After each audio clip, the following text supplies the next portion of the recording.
Bonjour à toutes, bonjour à tous. Bonjour Hamid, notre metteur en ondes. Bonjour Chantal. Bonjour André. Pour ce nouveau numéro de Jeux de scène. Et ce premier numéro de Jeux de scène et plus.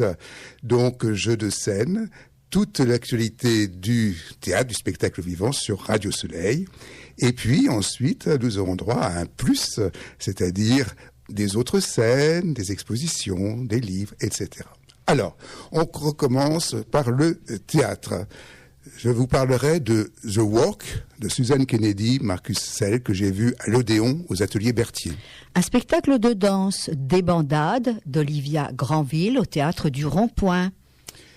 Les petites filles modernes, titre provisoire, mais qui reste toujours là, de Joël Pomera, c'est au Théâtre des Amandiers de Nanterre. If Music Be the Food of Love, ce sont des sonnets et des chansons de William Shakespeare que j'ai vus au Théâtre de l'Épée de Bois.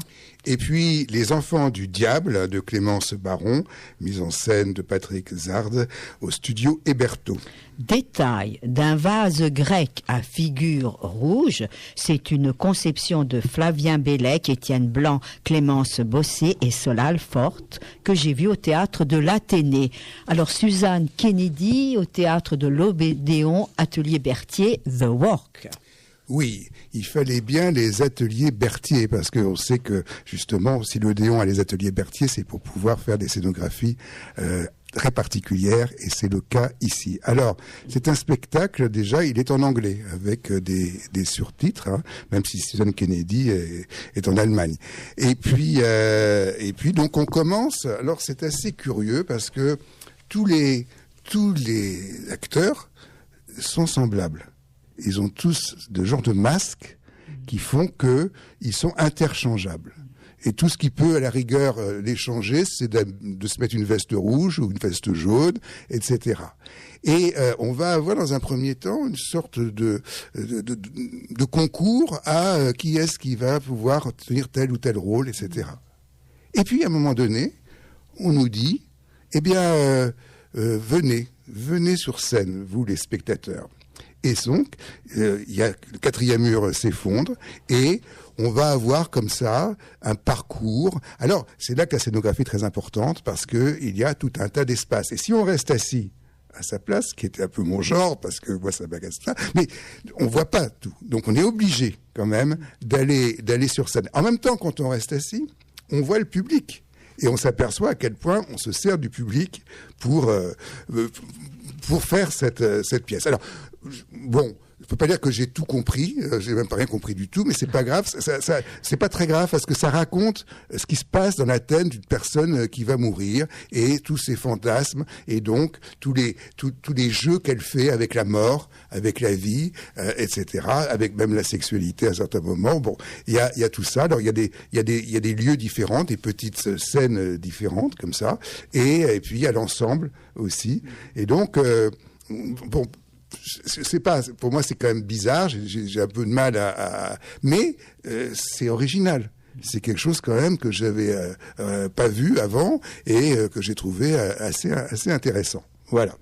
Chantal, Débandade. Oui, spectacle de danse, donc d'Olivia Granville. Alors, moi, j'ai eu le sentiment que c'était un peu de la danse documentaire dans les intentions, mais heureusement, il y avait de l'humour dans la réalisation, ce qui fait que ça passait plus facilement. Alors, le titre, je le trouve bien choisi il est dans l'air du temps, en fait, parce que ce Débandade, ça rend compte de quoi? Eh bien, de quelques bouleversements pour les hommes en raison des mouvements féministes, parce que Débandade s'intéresse aux différentes représentations de la masculinité. C'est pas tout à fait des bandages quand même, si, c'est un peu...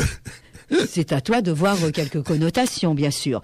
Ça donne une pièce chorale qui est forte par moments, mais qui par d'autres moments est un petit peu plus faible. Alors, est-ce que ça vient du mélange des genres?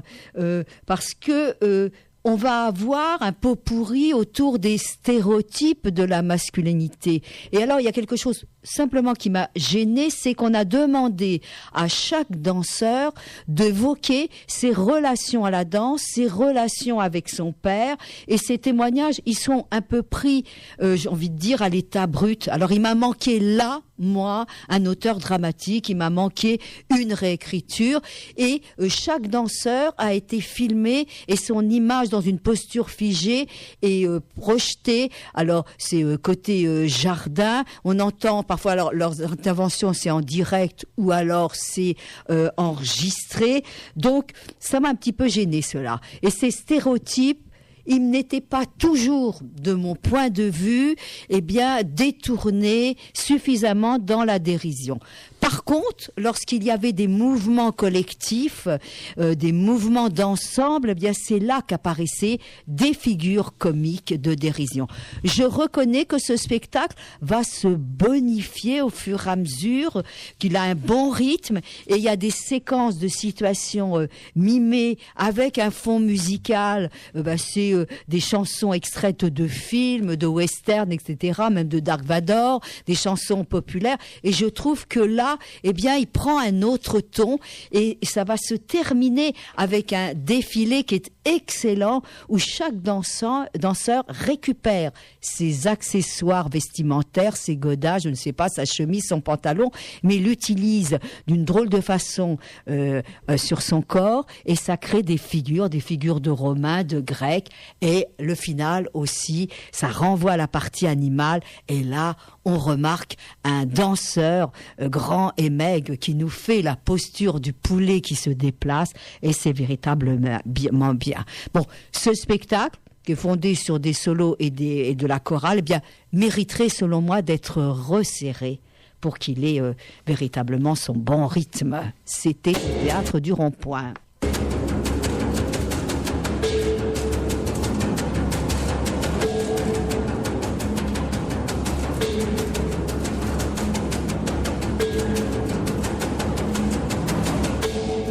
Joël Pomera propose au théâtre de Nanterre-Amandier dans le cadre du festival d'automne Les Petites Filles Modernes, titre provisoire, André. Alors, déjà, c'est la première fois que nous allons dans ce nouveau théâtre des Amandiers de Vincennes, puisque je devais être prêt à la rentrée, mais là, il y a eu un peu de retard, et là, c'est le premier spectacle. Alors, bon, la vérité, c'est que moi, j'aimais beaucoup le théâtre provisoire qui avait été sous une grande tente comme ça construit. Là, pour l'instant, alors peut-être que ça va changer. J'ai trouvé que c'était un peu froid. Oui. Un peu froid, les grands couloirs, les murs, etc. Bon. Oui, mais moi, j'ai retrouvé la structure interne de l'ancien théâtre Nanterre à Amandier avec la partie un petit peu supérieure, là où auparavant, c'était le restaurant. Maintenant, c'est autre chose. Alors, Pomera, évidemment... moi, je suis un fanatique de Pomera, j'aime tout ce qu'il a fait, et je me dirigeais vers ce spectacle avec énormément d'appétit et de soif. Il faut pas faire ça. C'est très mauvais d'avoir des préjugés, parce que jusqu'à maintenant, ce qui m'avait beaucoup plu chez Pomera, c'était, je dirais, la simplicité de la mise en scène, la simplicité de la direction d'acteurs et le fait qu'on était véritablement dans quelque chose de très vivant où on ressentait véritablement les personnages. Alors que ici, il y a une telle technique que je n'arrive pas à rentrer dans le spectacle. Hein. Il y a trois acteurs, hein, deux qui jouent les petites filles, hein, les petites filles modernes, hein, et puis un autre qui joue, je crois, un des pères. Enfin bon, mais ce qu'il y a, c'est que en permanence, nous allons avoir déjà des lumières extrêmement faibles, hein, c'est-à-dire que on est dans le noir beaucoup, et ce qui n'est pas dans le noir, ça va être un peu en noir et blanc, et ça va être des décors. C'est-à-dire que sur la scène, il y a une chaise et une table, et puis c'est tout, mais tout le reste, ça va être en décor vidéoprojectoré, etc. Et donc, bon, voilà. Donc moi, comme c'est bien que tu l'aies vu, parce que tu vas pouvoir en dire du bien, mais moi, je peux pas, parce que je ne suis pas rentré dans ce spectacle. Tandis que moi, j'ai considéré que c'était un metteur en scène qui travaillait du côté de l'âme et qui est capable de scénographier les zones obscures de la pensée. Parce que c'est une histoire à hauteur d'enfant. On présente Marjorie et Jade. Toutes les deux sont un peu dans la maltraitance. Et je trouve que justement, la construction à partir de la lumière permet d'imaginer ce qui peut, alors je ne sais pas, c'est peut-être ce qu'il y a dans la tête des personnages, parce que moi, j'y ai vu des interprétations possibles, hein, peut-être qu'on est dans leur subjectivité, peut-être qu'on est dans leurs rêves, peut-être qu'on est dans des histoires que se font les enfants, mais j'ai même vu, moi, là-dedans, grâce à tous les effets stroboscopiques, je suis pas sûre de pouvoir le dire, ce mot-là, stroboscopique, j'ai vu presque un conte quantique, une histoire où leur histoire pourrait se dérouler dans un monde parallèle, d'autant plus qu'il est question au début d'une grande boîte un peu extraterrestre où quelqu'un est enfermé à cause d'un délit d'amour. Il y a une question aussi d'un gouffre avec des pouvoirs extraordinaires et c'est ce trou noir et j'ai ressenti l'univers. J'ai trouvé qu'il avait été capable d'exprimer des distorsions spatiales et temporelles et moi j'ai ressenti ce vide un peu cosmique. Il y a aussi, le vide, c'est tout ce que j'ai ressenti moi, c'est du vide. Oui, mais il y a quand même de très très belles perspectives. Il joue avec le proche et le lointain. À un moment donné, on voit les deux silhouettes. On a l'impression qu'elles sont extrêmement éloignées de nous. Si j'avais une petite réserve, c'est que c'est du théâtre roman et que peut-être il y a beaucoup de voix enregistrées. C'est pas mal pour l'absence des parents, parce qu'on ne les voit jamais. Dans The Walk, toutes les voix étaient enregistrées. Oui. Oui.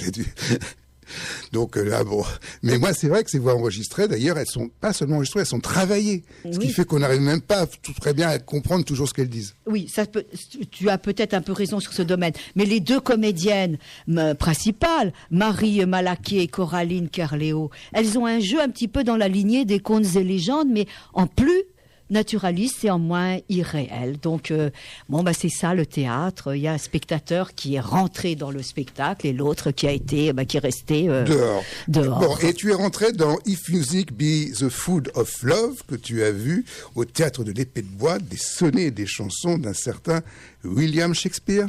Oui, et c'est Alexandre Martin Varrois qui a conçu le spectacle, qui dit les poèmes et qui les chante. Bon, c'est pas un spectacle facile pour moi. Pourquoi ? Parce que ce sont des sonnets. Alors les sonnets sont traduits en français par Jean-Michel Desprats et les chansons sont en anglais. C'est des histoires d'amour. Le poète est délaissé par son amant et donc la raison ne suffit pas pour calmer ses ardeurs amoureuses. Donc je trouve que Alexandre a su créer une atmosphère, une sorte de scénographie de l'intime, et il y a une grande structure énigmatique d'où pendent des grandes files et il y a quelque chose d'assez pictural. Il est accompagné de deux musiciens et le musicien électro-acousticien, il apparaît en tenue de Renaissance dans un encadrement de tableau, dans une posture figée, c'est beau, l'accordéoniste aussi est dans un costume d'époque. Donc, je trouve que le comédien, l'interprète, il s'est mis dans une ambiance concrète, pragmatique, pour faire de petits gestes du quotidien. Moi, ça m'a aidé un peu à comprendre le spectacle. Et vraiment, il sublime l'espace de la salle de pierre, de l'Épée de Bois. Et la forme sonore, elle n'est pas simplement du côté des pièces classiques, mais il y a un travail d'enregistrement, de détournement, de réécriture musicale qui m'a paru très intéressant. J'ai vu de l'élégance dans ce spectacle, de la matière et de belles références à un répertoire.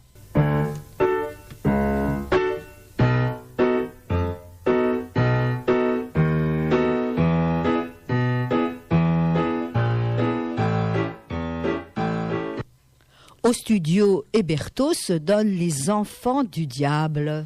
Les Enfants du Diable, c'est comme ça qu'on appelle en Roumanie les enfants que Ceausescu a mis dans plusieurs types d'orphelinats où ils étaient maltraités voilà.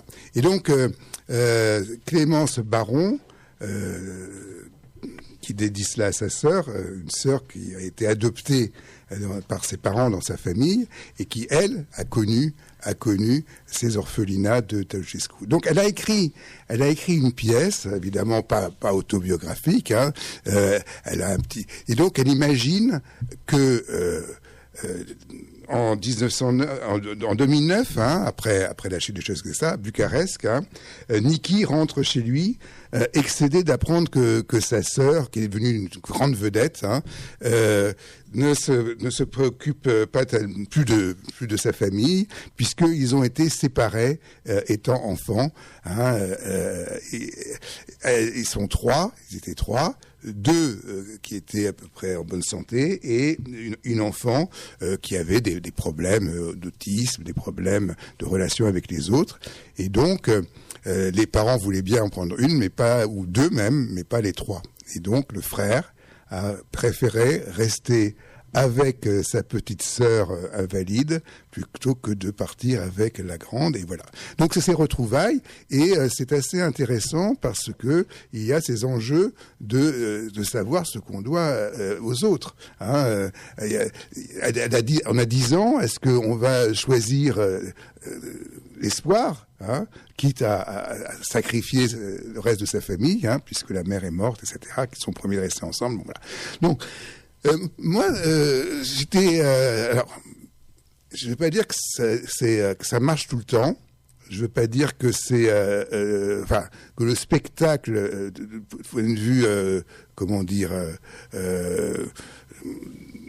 du jeu, m'a toujours convaincu. Mais malgré tout, dans l'ensemble, ça m'a plu. Ça m'a plu parce que j'ai trouvé que l'écriture était intéressante et que les problèmes qui étaient soulevés, voilà, c'est pas banal, hein, et ça nous apprend des choses, hein, peut-être parce que moi je savais pas tout ça, mais on verra tout à l'heure dans la deuxième partie que il y a des œuvres qui ont elles sont pas documentaires, mais elle renvoie à l'histoire, elle renvoie à des situations qui se sont véritablement produites, hein, et j'ai trouvé ça courageux et intéressant, ce spectacle, donc au Petit Hébertot. Les Enfants du Diable de Clémence Baron. Hein.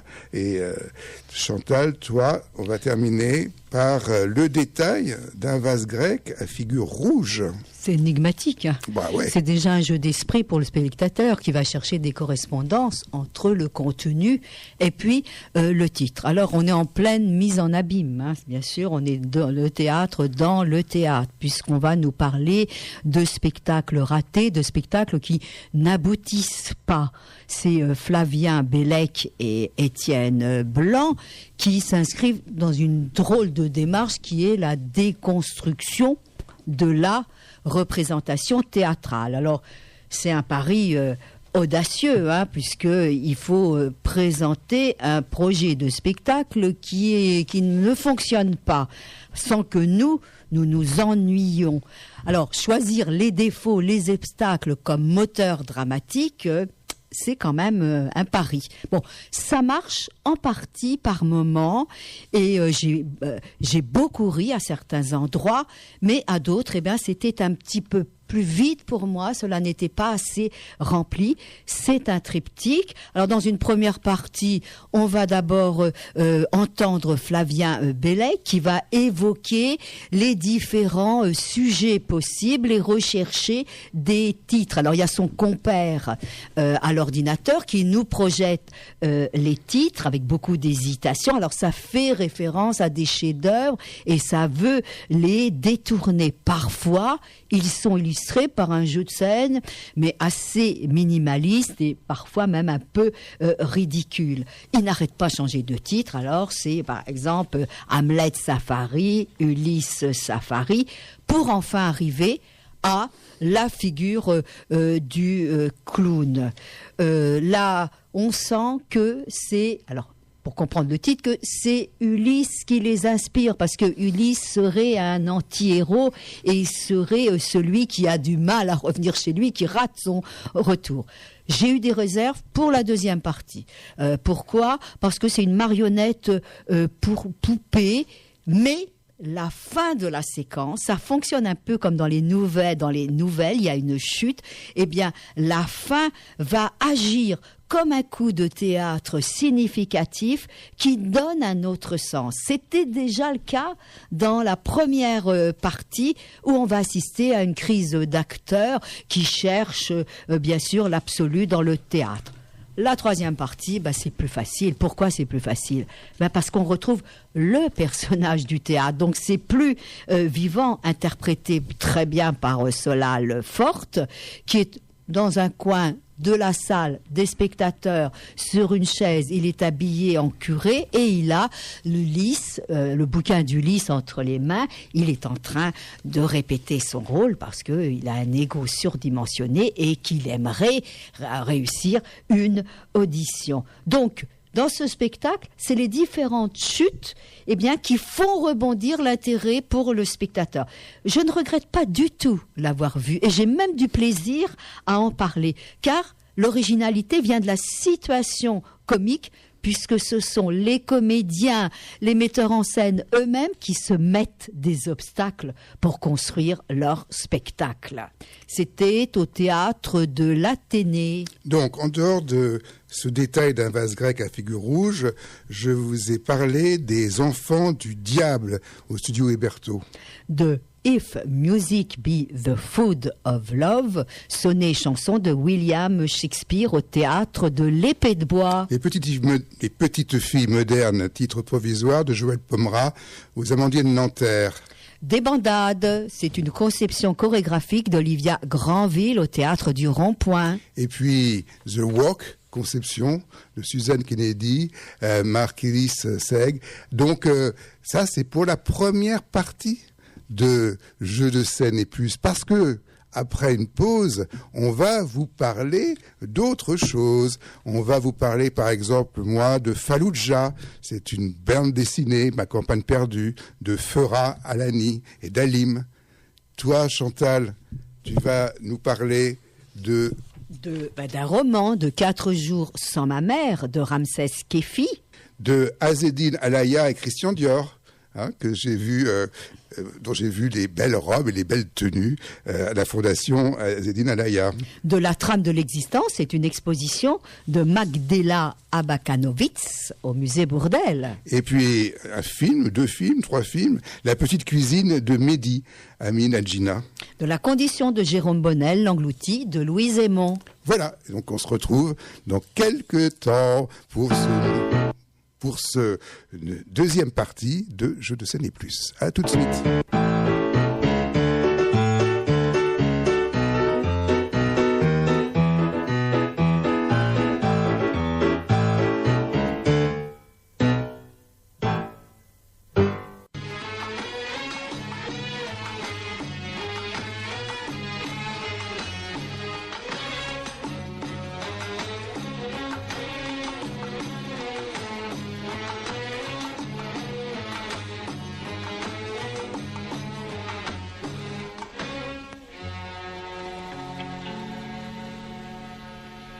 يا حبيبي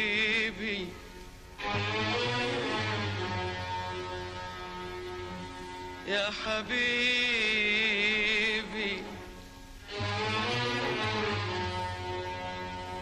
يا حبيبي الليل والسماء ونجومه قمروا سهروا وانت وانا يا حبيبي انا يا حياتي انا كلنا في الحب سوا والهوى أغمنه الهوى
يا حبيبي ازاي قبل ما احبك كنت ازاي يا حبيبي ازاي اوصف لك يا حبيبي ازاي قبل ما احبك كنت ازاي يا حبيبي ازاي اوصف لك يا حبيبي ازاي قبل ما احبك كنت ازاي يا حبيبي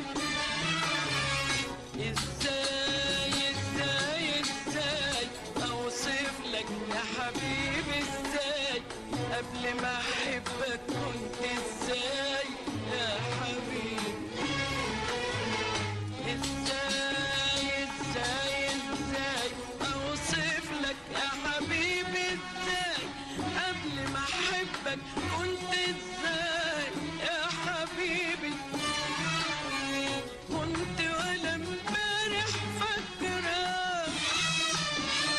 ولا عندي بكره استناه ولا حد يوم يعيشها يا حبيبي كنت ولا امبارح فاكره ولا عندي بكره استناه ولا حد يوم يعيشها يا حبيبي خدتني بالحب في رمضة عين وريتني حلاوة الأيام فيك حلاوة الأيام فيك حلاوة الأيام فيك خدتني بالحب في رمضة عين وريتني حلاوة الأيام فيك حلاوة الأيام فيك حلاوة الأيام فيك خدتني بالحب في غمضة عين وريتني حلاوة الأيام فين حلاوة الأيام فين حلاوة الأيام فين الليل بعد ما كان غرب لقيته أمان والعمر اللي كان صحرا صباح بستان الليل بعد ما كان غربة لقيته أمان والعمر اللي كان صحرا صباح بستان يا حبيبي يلا نعيش في عيون الليل يلا نعيش في عيون الليل ونقول للشمس تعالي بعد سنة مش قبل سنة تعالي بعد سنة مش قبل سنة في ليلة حب حلوة بألف ليلة وليلة ألف ليلة وليلة ألف ليلة وليلة ألف ليلة وليلة ألف ليلة وليلة ألف ليلة وليلة بكل العمر هو العمر الليلة زي الليلة زي الليلة الليلة زي الليلة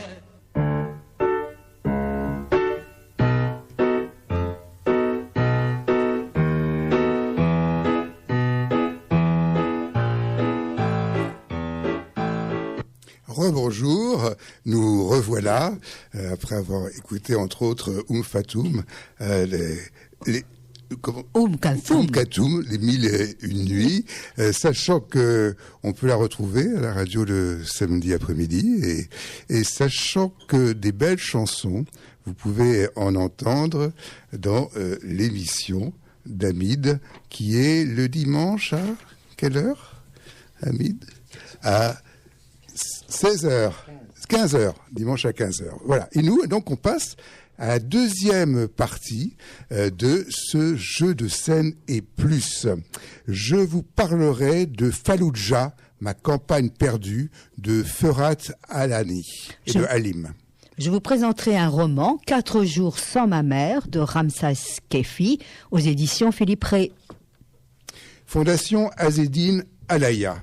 Azzedine Alaya et Christian Dior, 2 maîtres de la haute couture.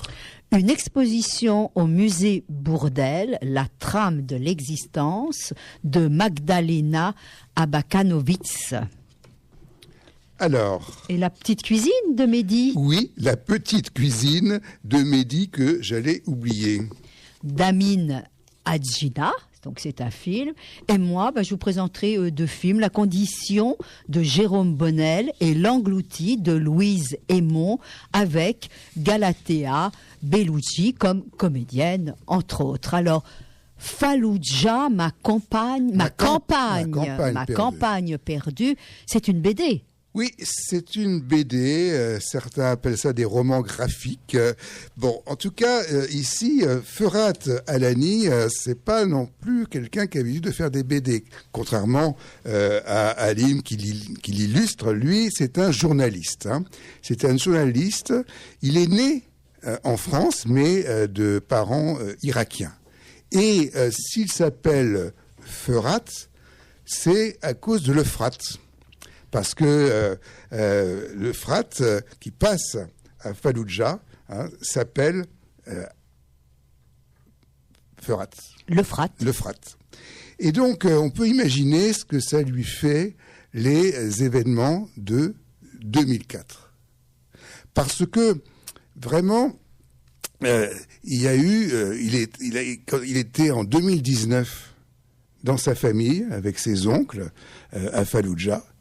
Et en 2004, arrive cette guerre, arrive cette intrusion des Américains qui n'arrivent pas, qui ont beaucoup de mal à prendre la ville parce qu'elle est faite de telle manière que c'est pas évident, et qui vont véritablement utiliser tous les moyens, même les plus dégueulasses, pour arriver au bout, y compris, et c'est ça qu'on apprendra dans l'enquête que va faire Ferhat Alani, y compris de l'uranium soi-disant appauvri, mais qui va laisser des séquelles pires qu'à Hiroshima.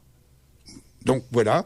Alors ça m'a passionné cette bande dessinée parce que c'est véritablement quelque chose. Pour moi, c'est un reportage, et elle fait partie justement d'une collection qui s'appelle Témoins du monde, où dans cette collection des escales Stinkis, il y a quelqu'un qui va demander comme ça, qui va mettre en relation un dessinateur avec un auteur, et c'est ce qui s'est passé, et c'est Michel Veltrin qui a fait se rencontrer, je crois, ces deux-là et alors c'est son histoire, c'est lui le héros, si je puis dire, le journaliste qui a eu le prix Albert Londres quand même. Donc voilà. Donc on est avec lui, on est dans son enfance quand il est en Irak chez ses oncles, quand il revient, qu'il retrouve tout cassé, toute sa famille, etc. Et on est ensuite. Donc Et le choix du graphisme en noir et blanc paraît assez judicieux pour la thématique. Oui, parce que j'ai pas dit aussi, c'est que une BD, c'est quand même la qualité du graphisme, et que là, il y a véritablement tout un jeu avec l'emboîtement des images, la violence quelque part qui vient, la violence effectivement qui va bien avec le noir et blanc, etc. Donc je vous recommande ce Fallujah, ma campagne perdue. Chantal. Un premier roman. un premier roman de Ramsès Kefi, 4 jours sans ma mère.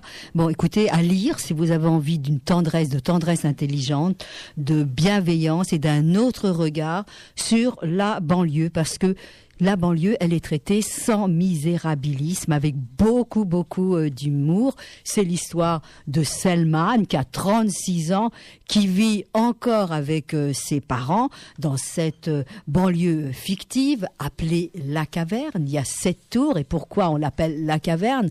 Parce que les tours sont décorées par différents animaux préhistoriques, des bisons, etc.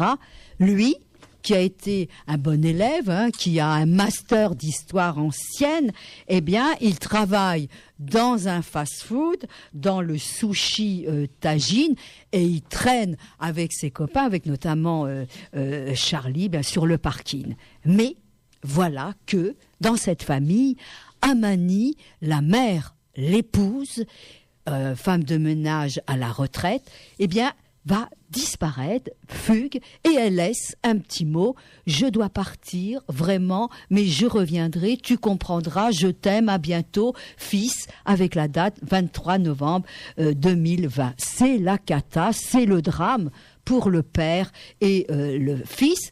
Et c'est un grand plaisir de lecture parce qu'il va y avoir une sorte d'enquête menée par le fils. Alors les indices sont assez minces puisqu'il y a ce petit mot, puisqu'il y a un chat qui a disparu, il y a une clé et le Selman n'a qu'une seule information sur ses parents qui venaient de Tunisie et qui étaient des orphelins. Alors, il y a beaucoup de pittoresque dans l'écriture, il y a des effets de décalage, des effets stylistiques, avec un semblant d'oralité. L'auteur a un sens de la formule, mais la banlieue, eh bien, il faut voir comment est décrite la banlieue, qui devient presque un personnage autant que les figures secondaires.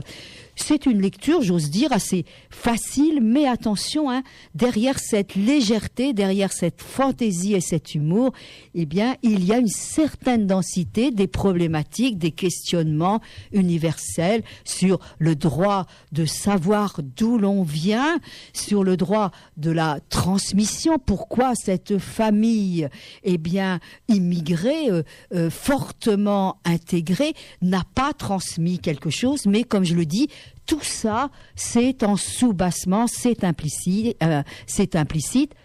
Lisez-le pour découvrir Amani, cette femme discrète, une anti-héroïne, mais qui va peut-être prendre son destin en main. C'est un récit, on ne la connaît, cette femme, que par l'intermédiaire de Selman, parce que c'est un récit à la première personne. Donc vraiment un roman à entrée multiple, avec une belle histoire, avec un contexte sociologique très sublimé, avec des personnages secondaires, eh bien Maria, Mimi, Jacou et tous les autres.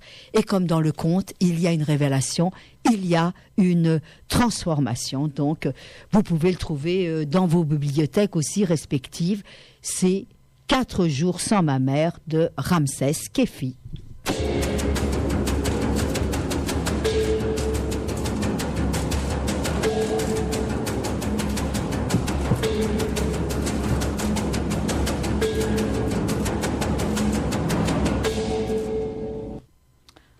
Alors André, nous allons parler de musée. Donc tu es allé voir... Non, d'exposition. Oui. Oui, bon, on est proche quand même, tout de même. Donc, Asdine Alaya et Christian Dior, dans la fondation Asdine Alaya, ce sont 2 maîtres de la haute couture. 18 rue de la Verrerie, pour la fondation, dans le Marais. Et j'ai vu ça a commencé mardi dernier. Donc, Asdine, il vient comme ça, en 1956... de Tunisie, avec une petite aide de recommandation et évidemment en ayant beaucoup regardé la mode sur les revues. Et là, il va avoir droit à 4 jours chez Christian Dior. Et ça va le marquer complètement. À tel point que il va lui-même se ruiner, entre guillemets, en achetant après la mort de Dior, toute une partie de sa collection. Et d'ailleurs, en même temps qu'il y a cette exposition Azzedine Dior, Alaïa Dior, il y a chez Christian Dior, dans un autre endroit, la collection Dior qu'a gardée Alaïa. Et donc, ce qui est intéressant, c'est qu'on a près de 70 ou 80 tenues, les robes pour la plupart, qui sont distribuées par deux. Et il y a une robe, elle va être de Dior, et elle sera datée en gros de 56 ou de 57. Dior meurt en 57. Et puis, à côté, une robe d'Azzedine Alaïa qui a un air de famille, pour le moins. Quelque chose. Parfois très proche, parfois beaucoup moins, mais toujours, c'est pas fait pour rien qu'on les a mises l'une à côté de l'autre. Et évidemment, lui, il a fait ça toute sa vie. Enfin, c'est-à-dire que c'est pas 56, c'est 2010, 2018, enfin tout ce qu'on veut. On va avoir la deuxième robe C. Et alors, ce que j'ai trouvé très très intéressant, c'est la différence qu'il y a entre l'inspiration et l'imitation. Azzedine Alaïa n'imite pas Dior, mais il s'en inspire. Et je crois que c'est ça. C'est vrai pour l'écriture, c'est vrai pour tout. C'est vrai pour tout art. On a besoin de personnes qui vous inspirent. Et donc, moi j'ai fait un petit jeu. Et avant de regarder les étiquettes, je me dis, mais ça, c'est Alaïa ou c'est Dior? Une fois sur deux, je me suis un peu trompé. Mais bon, je suis pas non plus un grand connaisseur. Et puis, il y a encore autre chose qu'on peut voir dans cette exposition. Au premier étage, il y a une sorte de hublot où on voit tout l'atelier d'Azzedine Alaïa. Donc, vraiment, j'ai trouvé ça très intéressant. Vous pouvez y aller, il y en a encore pour quelques temps. Chantal. Alors, Magdalena Abakanovic, c'est une exposition qui se donne au musée Bourdelle jusqu'au 12 avril et qui s'intitule « La trame de l'existence ». Alors, c'est une sculptrice, on peut le deviner, de textile. Elle utilise ce matériau, mais pour créer des œuvres originales et étranges. Pour moi, c'est une découverte, je ne la connaissais pas. Ce sont des œuvres monumentales, toutes créées avec différents textiles. Ça peut être de la laine, ça peut être du coton, du sisal, du lin ou le tout mélangé. Et ces œuvres sont inquiétantes, comme je le disais, et j'ai eu un coup de cœur, par exemple, pour un bas-relief qui représente des corps morcelés. Elle est moderne dans la conception de son art, et elle s'exprime sur le mode de la série. Son groupe intitulé La Foule, ce sont des humains sans tête, porte, j'ai envie de dire, presque l'histoire humaine. C'est pas la technique traditionnelle du tissage qui l'intéresse, c'est véritablement l'émotion que portent ces œuvres, c'est l'émotion que ces œuvres vont susciter. Elle dit, en décidant de créer des groupes, je voulais remettre en cause la sculpture comme un objet singulier, trop vite réduit à un élément décoratif. Donc ce n'est pas de la décoration que j'ai vue. Il y a des sculptures en suspension.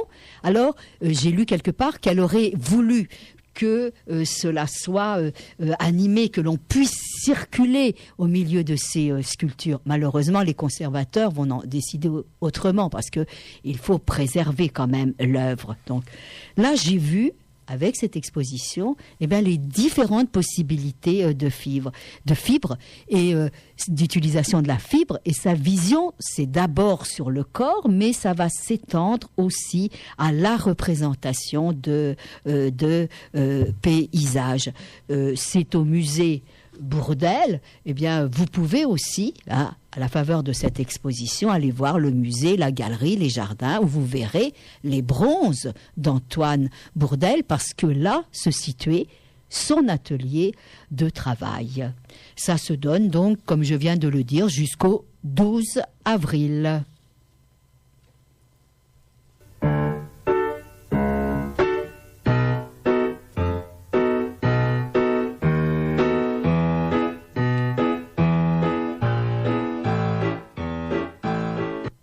Alors, j'avais envie d'aller voir la petite cuisine de Mehdi, André. Qui est sorti pas très longtemps et que j'ai vu.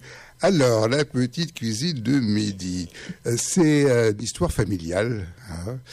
Mehdi il est très doué parce que il est devenu un chef dans un petit restaurant qui veut reprendre à son compte. Hein. Il sort, il est fou amoureux de Léa, qui est serveuse et dont les parents, qui ont des sous, sont prêts à aider Mehdi à racheter le restaurant. Seulement, c'est une famille, alors, je vais pas dire ça, attention, algérienne, c'est-à-dire méditerranéenne, donc un peu spéciale. À savoir que la mère, il tient un rôle délicat, surtout avec des enfants qui sont pas comme il faut, vraiment, comme elle voudrait. Hein. Donc, elle voudrait vivre en Algérie, mais elle revient là, et pour la circoncision d'un de ses petits-fils qui ne sera jamais, elle apprend que sa fille est enceinte et qu'elle veut garder son bébé alors qu'il n'y a pas de papa. Et alors, évidemment, le fils là, il va pas présenter sa petite blondinette. Hein, à maman, d'où l'idée qui lui vient de demander à une de ses amies de faire la maman. Et donc, évidemment, on voit la comédie que ça peut créer. Mais moi, ce que j'ai bien aimé, c'est justement, comment dire, l'hypocrisie familiale. Et je crois que ça concerne toutes les familles. c'est ça qui est... Mais de façon différente selon les cultures, mais il y a toujours un problème. Et là, j'ai trouvé que c'était intéressant la façon comique dont Amine Adjina traitait le problème. Au niveau du cinéma, c'est très classique, il y a rien d'extraordinaire, mais il y a et puis c'est aussi un problème de société. Dans quelle mesure on peut se mélanger aussi, hein. C'est aussi la question que ça pose. Et je ne vais pas vous dire si ça se termine mal ou bien. Allez le voir. Chantal, on termine par deux films. Deux films. Alors, il y en a un qui est sorti, puis il y a l'autre qui va sortir demain, mercredi 25 décembre. Ils ont un point commun. Dans ces deux films, eh bien, il y a la comédienne Galatea Bellucci. Dans les deux cas, eh bien, elle sublime complètement les deux films parce qu'elle a une présence très très forte à l'écran. Donc le premier, c'est La Condition de Jérôme Bonnel, qui est l'adaptation d'un roman de Léonore de Recondo. Et dans cette condition, dans ce film que j'ai trouvé au départ un peu académique, un peu conventionnel, peut-être trop naturaliste, dans une atmosphère austère, mais il se trouve que j'avais vu la bande-annonce et parfois on donne trop d'informations dans la bande-annonce et c'était justement le début du film. C'est peut-être cela qui m'a empêché de complètement pénétrer dans ce film. Mais il va prendre un tournant extrêmement intéressant, avec des rebondissements que l'on n'attendait pas pour l'époque. Parce que c'est une histoire entre André, notaire, interprété par Swan Arlo, et puis la femme Victoire, c'est Louise Chevillon, qui l'interprète, et bien sûr André va fauter avec la bonne Céleste. Eh bien justement on n'attendait pas des rebondissements et les rapports de force, de désir, de sexe évoluent entre ce bourgeois qui a priori a tous les pouvoirs, entre cette épouse qui doit être un minimum soumise et cette bonne qui est écrasée par le système patriarcal.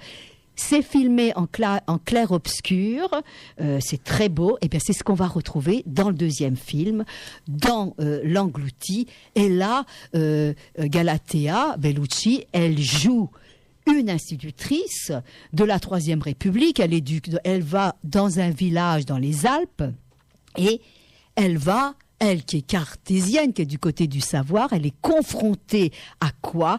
À cette population qui parle le patois, à des sortes de forces obscures, cette communauté qui peut paraître arriérée.